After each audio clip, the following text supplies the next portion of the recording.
6ই জুলাই কলকাতার এক বিশিষ্ট বাঙালি পরিবারে জন্মগ্রহণ করেন ডক্টর শ্যামাপ্রসাদ মুখোপাধ্যায়।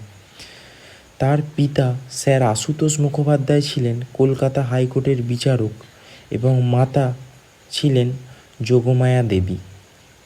কলকাতা বিশ্ববিদ্যালয় থেকে স্নাতক হওয়ার পর তিনি 1923 সালে ব্যারিস্টার হন। মাত্র 33 বছর বয়সে তিনি কলকাতা বিশ্ববিদ্যালয়ের সর্বকনিষ্ঠ উপাচার্য হয়েছিলেন।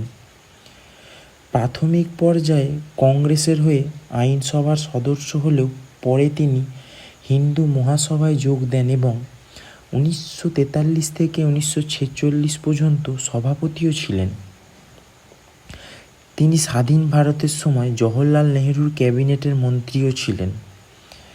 কাশ্মীর নীতির বিরুদ্ধে নেহরুর মন্ত্রিসভা থেকে তিনি পদত্যাগ করেন। 1951 সালে ভারতীয় জনসংঘ প্রতিষ্ঠা করেন।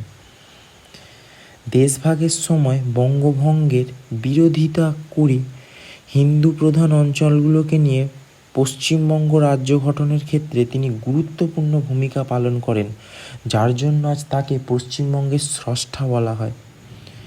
1953 সালে 23শে জুন কাশ্মীরে আটক অবস্থায় রহস্যজনকভাবে তার মৃত্যু হয়েছিল। তিনি একজন কঠোর জাতীয়তাবাদী নেতা হিসেবে